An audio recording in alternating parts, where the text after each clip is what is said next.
வணக்கம். இந்த நாளில் சின்ன சின்ன வெளிச்சங்களில் இன்னொரு புதிய தகவலை தெரிந்து கொள்வோம்.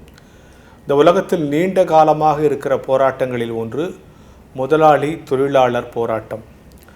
தொழிலாளர்களுடைய உழைப்பை உறிந்து கொண்டு முதலாளிகள் அவர்களை ஏமாற்றுகிறார்கள் என்கின்ற கருத்து அல்லது என்கின்ற நிலைமை எல்லா நாடுகளிலேயும் எல்லா சூழலிலேயும் இருப்பதை நாம் உணர்கிறோம். எல்லா உழைப்பாளிகளை குறித்தும் அக்கறையில்லாத முதலாளிகள் இந்த உலகத்தில் இருக்கிறார்கள் என்பதை குறித்து நாம் அடிக்கடி பார்க்கிறோம். அது சம்பவமான செய்திகளை எல்லாம் படிக்கிறோம்.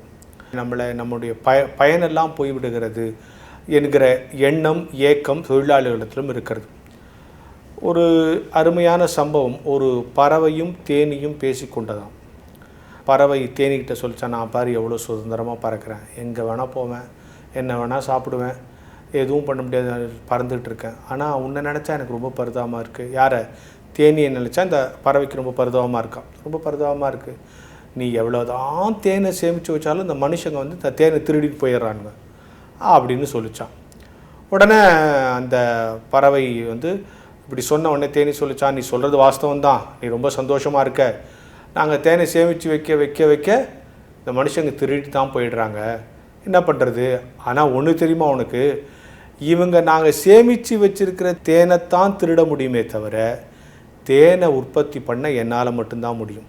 அந்த தேனை உற்பத்தி பண்ணுகிற உத்தி என்கிட்ட இருக்குது பார்த்தியா, அதை இவங்களால் திருட முடியாது. நான் சம்பாரித்து வச்சுருக்கிற சேமித்து வச்சுருக்கிற தேனை திருடிட்டு போகலாம், ஆனால் தேனை உற்பத்தி பண்ணுகிற உத்தியை இறைவன் எனக்கு கொடுத்துருக்கிறானே, அதை ஒருபோதும் இவர்கள் திருடிவிட முடியாது.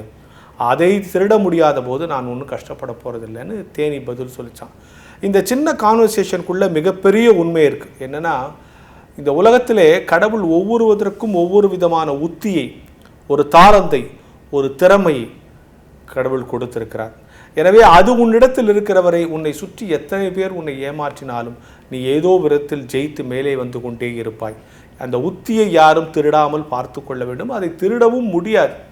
எனவே உன்னால் பயனடைவார்களே தவிர பயனடைவதற்கான உன்னிடத்தில் இருக்கிற அடிப்படை சூத்திரத்தை அவர்களால் திருடிவிட முடியாது என்கிற எண்ணத்தை நாம் ஒவ்வொருவரும் கொள்ள வேண்டும். ஒவ்வொரு மனிதனுக்கும் கடவுள் ஏதோ ஒரு தாளந்தை கொடுத்திருக்கிறார். கடவுள் வீணானதை படைப்பதில்லை, கடவுள் படைத்த எதுவும் வீணானது இல்லை என்பதை நாம் அறிந்திருக்கிறோம். எனவே நம்மிடத்தை என்னை எப்படி ஏமாற்றிட்டாங்க, என்ன இப்படி பண்ணிட்டாங்க, என்ன இப்படி பண்ணிட்டாங்க, என்கிட்ட சம்பாதிச்சுட்டு இப்படி போயிட்டாங்கலாம் வருத்தப்படாது. சம்பாதிப்பதற்கான, செயல்படுவதற்கான, வெற்றி அடைவதற்கான, சாதிப்பதற்கான, சாதனை படைப்பதற்கான 1000 உத்திகளை கடவுள் உனக்குள் வைத்திருக்கிற பொழுது சக மனிதர்களால் உன்னை ஒன்றும் செய்துவிட முடியாது. உனக்கென்று கடவுள் கொடுத்திருக்கிற தனித்த தாளந்து எது என்று நீயே கண்டுபிடித்து அதை நாளுக்கு நாள் நீ வளர்த்து கொள்ளுகிற பொழுது இந்த சமூகத்தை நீ ஜெயிக்க முடியும் என்கிற ஞான வெளிச்சத்தோடு இந்த நாளை தொடங்குவோம்.